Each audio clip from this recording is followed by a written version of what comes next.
I'm going to try to convince you of something today which I think will be difficult. I shall probably fail in that endeavor, not least because I think often we need some kind of crisis to make ourselves think differently about the world, to look at it afresh and throw away our preconceptions. And I say that because I had a crisis myself to go through that process. In my favor is the fact that I think we may be in a period of crisis right now, certainly an environmental crisis, an economic crisis of a concentration of wealth in the hands of a few, and of course a political crisis, which is all too evident in the rise of populism, nationalism, society divided against itself. My own crisis happened 15 years ago. I used to believe in the Western model. I used to believe that free markets, lightly regulated, were the best way to bring wealth and flourish, allow everybody to flourish. I used to believe that small groups of people representing the whole, so-called representative democracy, was the best way to govern, the best way to bring peace, stability to our society. I was once a member of that small group. I was a British diplomat. I worked on many things. I ended up working on Iraq and its chemical, biological, and nuclear weapons. My crisis came to a head when I realized my government had been telling lies about the things that I had worked on. I ended up testifying in secret to an official inquiry into the war, and after great personal torment and anguish, I decided to resign from the British Foreign Office. But my crisis had been building for some time before that. As a diplomat, I had been writing speeches for my ambassadors and for my foreign secretary, telling the world how we had it under control, how government could manage the world, the problems in front of us, we could fix them. But when I looked out of my window, I saw something different. I saw inequality rising. I saw the concentration of carbon in the atmosphere increasing rapidly. I saw, particularly after 9/11, which I witnessed, I saw growing instability and what seems to be now perpetual war. So that summer of 2003, I sat back a little lost, and I tried to figure it out. In government, we had a tendency to place patterns upon the world and seek the evidence to justify those patterns, the opposite, if you like, of scientific method. Worse, people believed us. In a sense, we were making it up. So what I tried to do was go out to the world and look at it afresh, what was actually going on, and start from that, and try to derive an economics and politics from those observations. What do we see in the world? We see billions of actors in a constant process of action and reaction and counter-reaction. It is not order, it is not chaos, it is something in between. This is the definition of a complex system, of complexity. I read and read. One night, I was sitting with my little daughter at about 3 in the morning. She was awake. We were watching pay TV on our sofa, and there was an advert for a course in complexity theory. And I looked at the advert, and I thought, that looks interesting. I bought the course. Complexity theory tells us a number of things about the world. First of all, it's impossible to understand a complex system from the top down. It's constantly dynamic. There are far too many moving pieces. If you take a snapshot of it at one moment, it's already changed. This means it's very difficult to understand that system. None of us can truly understand it, let alone a government looking from the top trying to manage that system. It makes it very, very difficult, if not impossible, to manage. This means, for one thing, that change is unpredictable in that system. If you pull a lever at one end of the system, as a government might, with a policy, you can't predict the outcome at the other end of that system of what that policy might produce. It's unpredictable. But by contrast, also in such a system, change can come from an individual agent or a small group of agents. In fact, they may be the most effective motor of change rather than a great big government. We're used to thinking we have to be big, but in fact we can be very small. A single agent in a complex system can trigger change when that complex system is primed for change, so-called criticality. A single agent can trigger change in the whole system.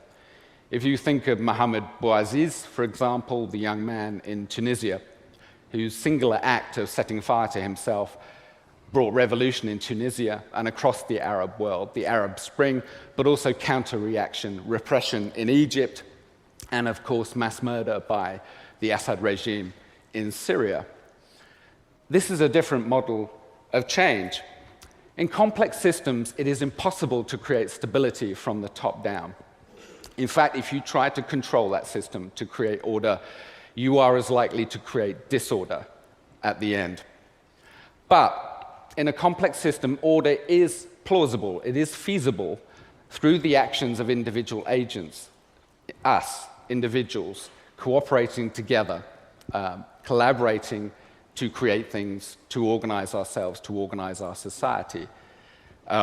It's a deeper, more endemic, inherent order, I would suggest more resilient.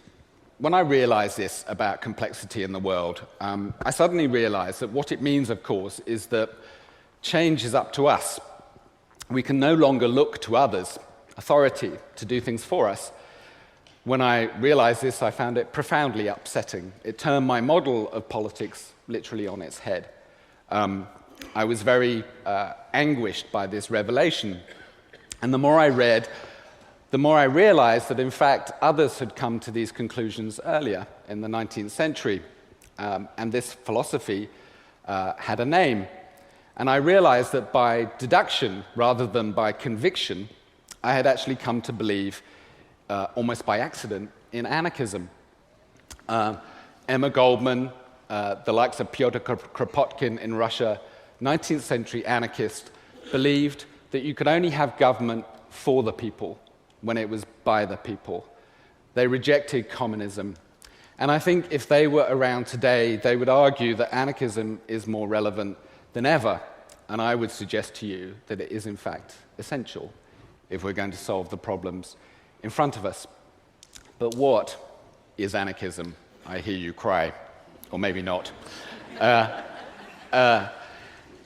first of all, anarchism doesn't tell us that things will be all right in the end. Both communism and capitalism have in common this idea that it's all going to be okay if we keep doing it. We go through the pain now, eventually it's going to be good for everybody. Anarchism doesn't pretend that. It doesn't offer a blueprint for a utopian society, which, by the way, is inherently fascistic. Anarchism is a process.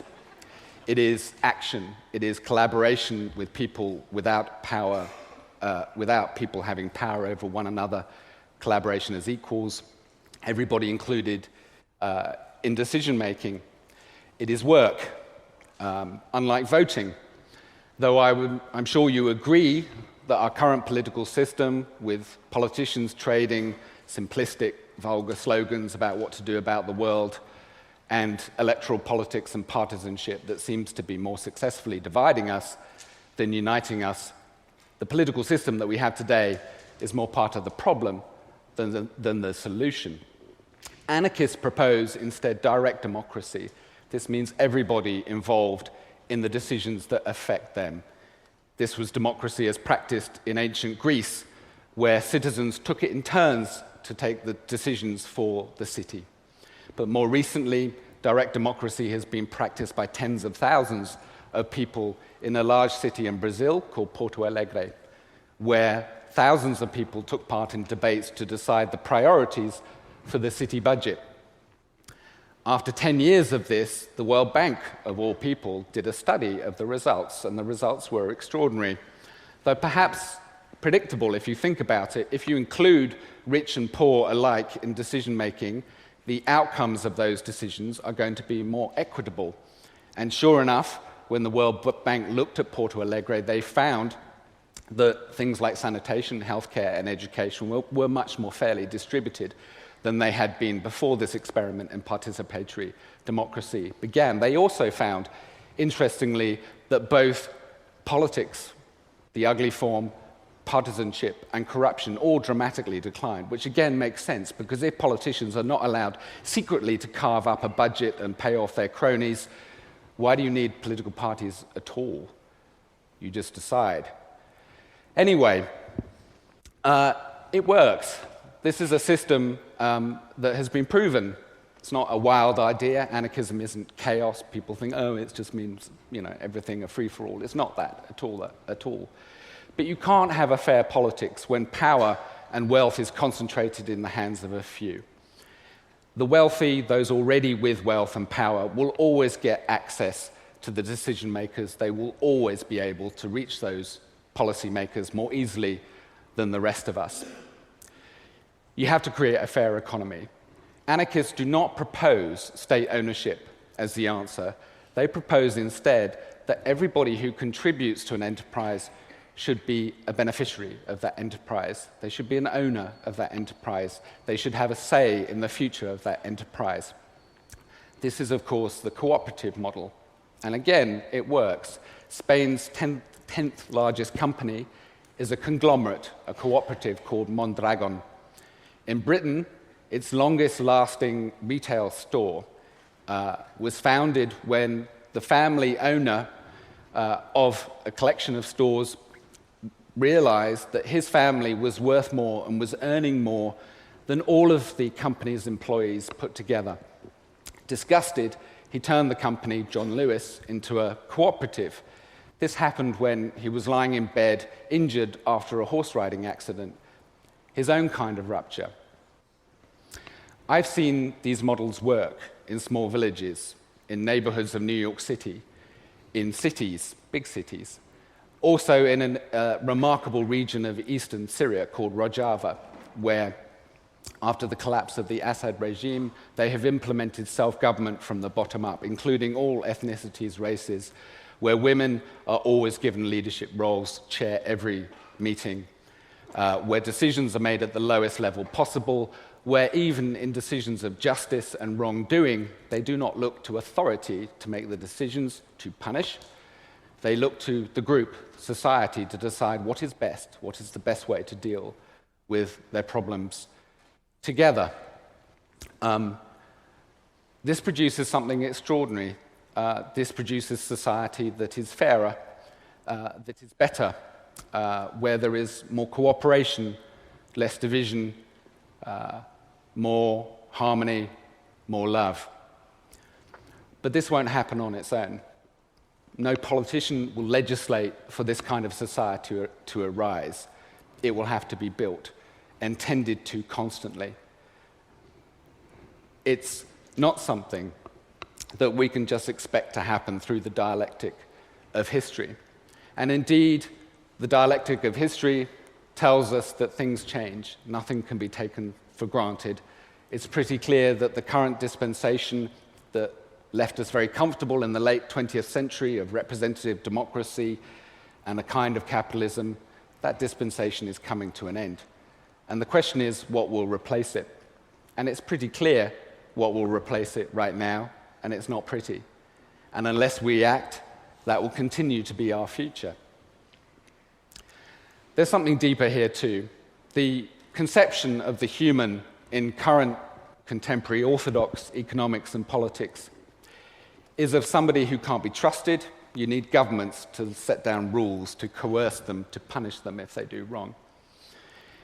It posits the human as individual, consumer, materialist, somebody who protects their own rather than protects their own against the threats from outside.